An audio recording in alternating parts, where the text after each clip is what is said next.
कोल्हापूर जिल्ह्यात पावसाचा जोर वाढलाय। शहरात शिरलेलं पुराचं पाणी आता कमी व्हायला सुरुवात झाली आहे। त्यामुळे अनेक मार्ग आता खुले झाले।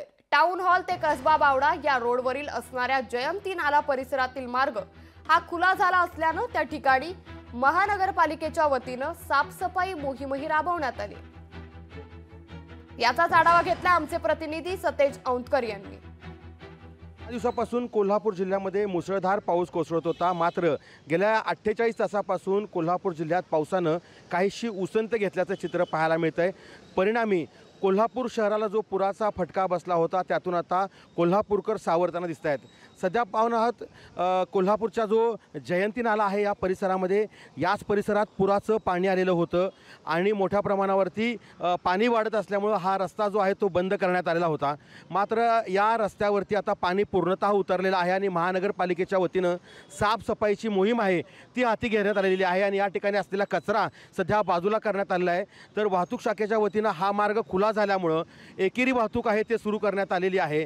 या एका मार्गावरून ये जा करण्यासाठी कसबा बावडा रोडवरती वाहनं ही जातात आणि येतात, यासाठी हा मार्ग खरं तर खुला करण्यात आलेला आहे। वाहतुकीची कोंडी आपल्याला पाहायला मिळते कारण सध्या हा एकच मार्ग खुला झालेला आहे आणि त्यामुळं या मार्गावरती वाहतुकीची कोंडी पाहायला मिळते। सध्या राधानगरी धरणाचे 2 दरवाजे आहेत ते उघडे आहेत, त्यामुळे या परिसरात अद्याप देखील पाणी आहे आणि याच पाणी आता हे आहे ते आता हळूहळू कमी होताना आपल्याला पाहायला मिळते।